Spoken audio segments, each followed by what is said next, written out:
Donc tu l'as sûrement deviné, aujourd'hui je vais te parler du reverse hyper extension.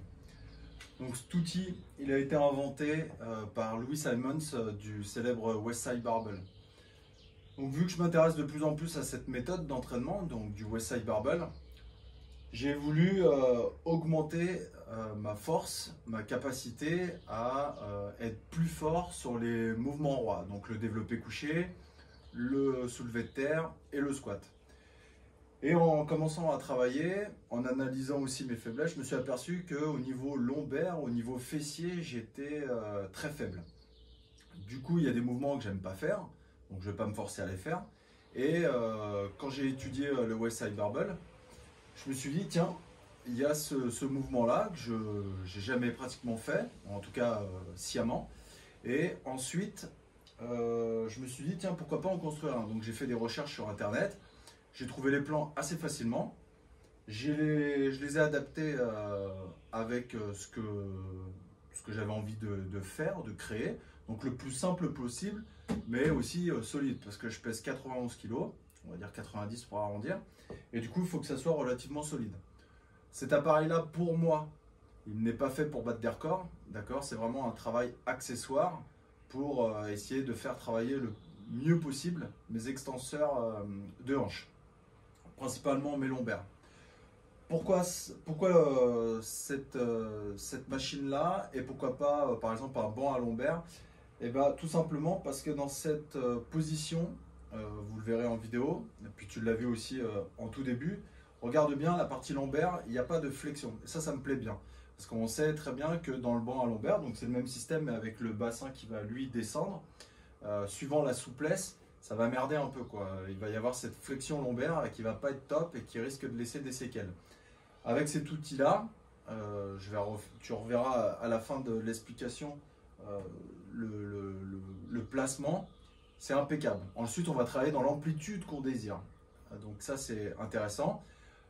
Pendant longtemps, parce que vu que j'avais pas fini, j'ai beaucoup travaillé, et tu as dû le voir sur les différents réseaux, j'ai travaillé sans poids pour travailler, on va dire, l'endurance. Maintenant que c'est terminé et que je l'ai testé, franchement, c'est très bien.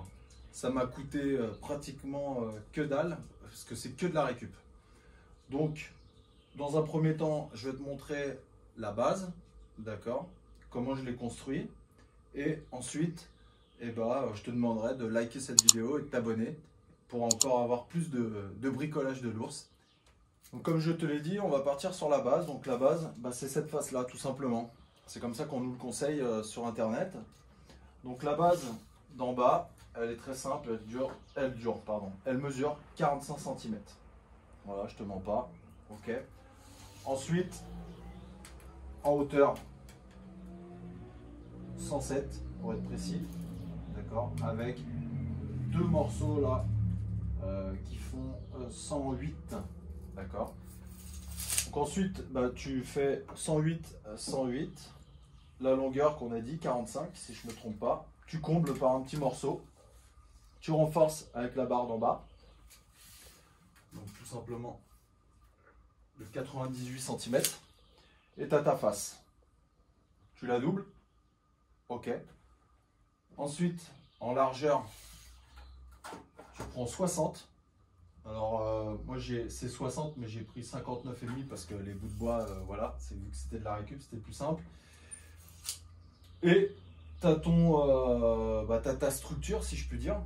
Ensuite, tu viens renforcer vers le bas.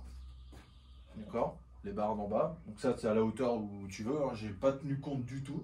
Ensuite, il me restait un peu de lambris, donc je sais pas si ça se voit, mais tu vois, c'est du lambris qui s'emboîte, donc ça, tu vois, ça bouge à moitié, mais c'est pas grave parce que dans l'effort, en tout cas, ça ne bouge pas. Pour que ça soit bien plat, que ça me fasse pas mal. J'ai tout repeint. Ensuite, j'ai mis deux tubes à l'intérieur, tout simplement, pour pouvoir maintenir. Et après, c'est en dessous. Donc PVC, du diamètre de tes plates, de tes disques. Ok, une tige de 60.